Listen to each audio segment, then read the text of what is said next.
Welcome back to Tiny Tales Land. Today I've got 4 quick stories to share with you.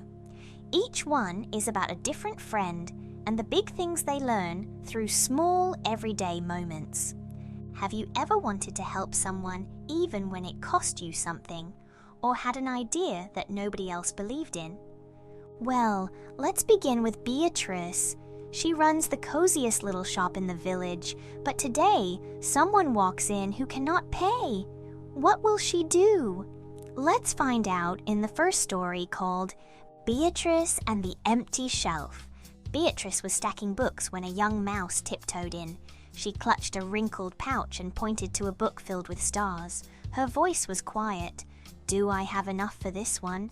Beatrice opened the pouch and saw just 3 small acorns. She looked at the mouse's hopeful eyes. She wrapped the book slowly and placed it in her paws.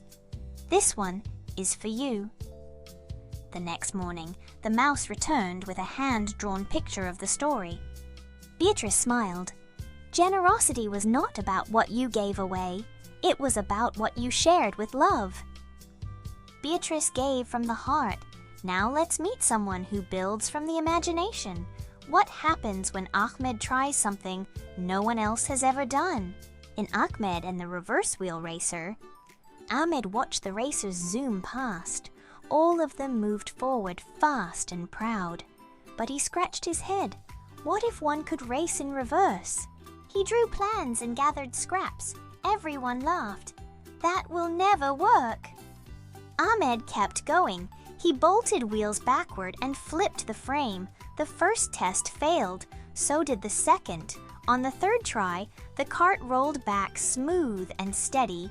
He entered the race. He did not win, but the crowd stood and cheered. Ahmed beamed. Innovation was not always about winning. Sometimes it was just about daring to try something new.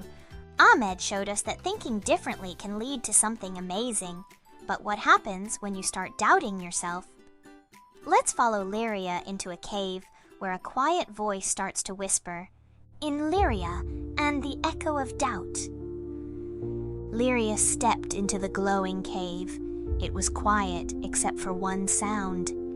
"You are not magical enough." She froze. The walls were lined with mirrors showing every mistake she had made. Spilled potions, broken flower stems, wilted wings. Maybe the echo was right. Then she saw a single vine glowing near her foot. It had bloomed from a kind word she had spoken just yesterday. She touched it gently. "I am enough." The cave shimmered with soft light. The echo faded. Lyria smiled. Self-belief was not about being perfect. It was about remembering the good that already grows inside. Lyria found her light again by trusting herself.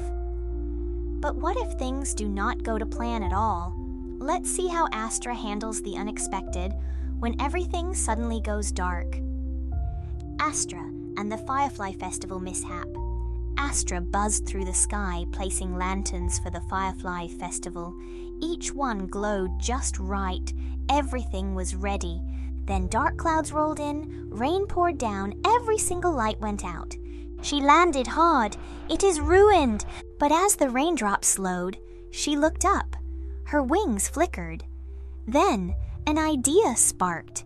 She zipped to her friends and whispered the plan. Soon tiny fireflies lit up the sky in swirls and shapes.